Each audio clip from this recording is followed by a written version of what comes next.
All right, so this is my secret for the best setup with the Numark DJ2GO2 Touch and the iPad. So what I use is one of these. This is a portable standing desk. I will put a link down below in the description. So it opens up like this. Legs come out. And what it's made for is for people that work on laptops all day and they want to be able to be standing so they're not sitting all day. So this really helps with bringing the controller to the correct height so you don't have to worry about bringing a special table or getting extenders or anything like that. You could use any table, and this folds up, it fits right in your bag, and you're good to go. Now, next, I'm going to take out my Numark DJ2GO2 Touch. I recommend if you have this controller to get one of these cases. I'll leave a link down below, because not only does it keep your controller from getting destroyed, it has a pocket up here where you could put all your wires and adapters. So when you're ready to DJ with this controller, all you need is this case and all the wires are already there for you. So I have an adapter with HDMI. I have my audio cable. I recommend getting a good quality one. And then I have the wire that plugs it into the iPad. So I set up the controller at the bottom like this, and then I take out my iPad, and then I'm going to put the iPad right on top of the controller. So there's a little like lip at the bottom that keeps the controller from falling off. So then I'm going to have the iPad resting right on it. And then you could adjust the height and the angle so that you could see your screen the way you want to see it. So like this. And now I'm just going to plug everything in.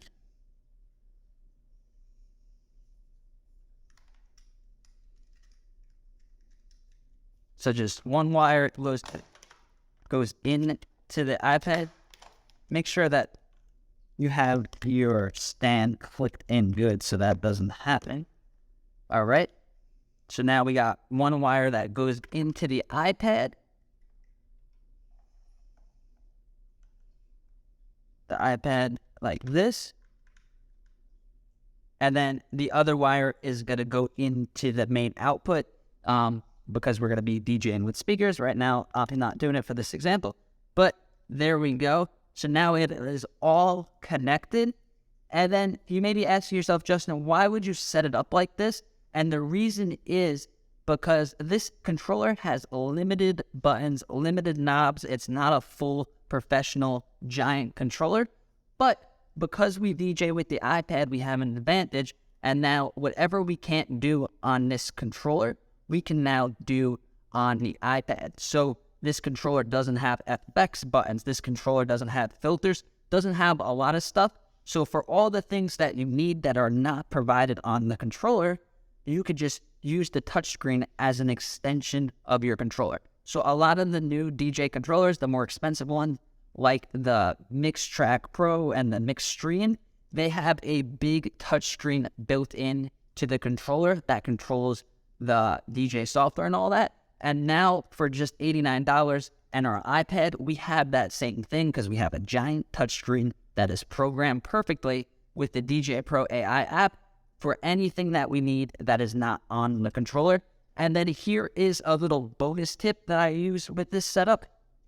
And it may sound kind of weird, but I would recommend everyone that DJs with an iPad to do it. And that is to add a wireless Bluetooth mouse. So this won't interfere with anything if you're DJing with Bluetooth speakers or anything like that. But what it does is it'll add a place where we could put the mouse.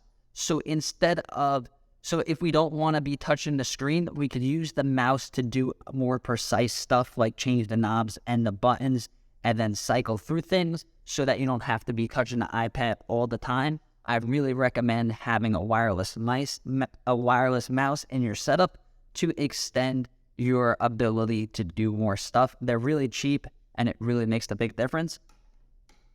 So this is my basic setup for a small, backyard barbecues, pool parties, stuff like that. Everything could fit into a small backpack, and then you just connect it to speakers. If there's a TV where you are, you have a HDMI connection in the adapter, so you can connect to the TV to do video mixing. And I really love this setup. Everything is right there at your fingertips, and I found that this is the best way to set up this controller. So let me know in the comments if you have any questions about this setup. Let me know if you guys do it any different. And if you found value in this video, give it a like and subscribe to the channel. Thank you.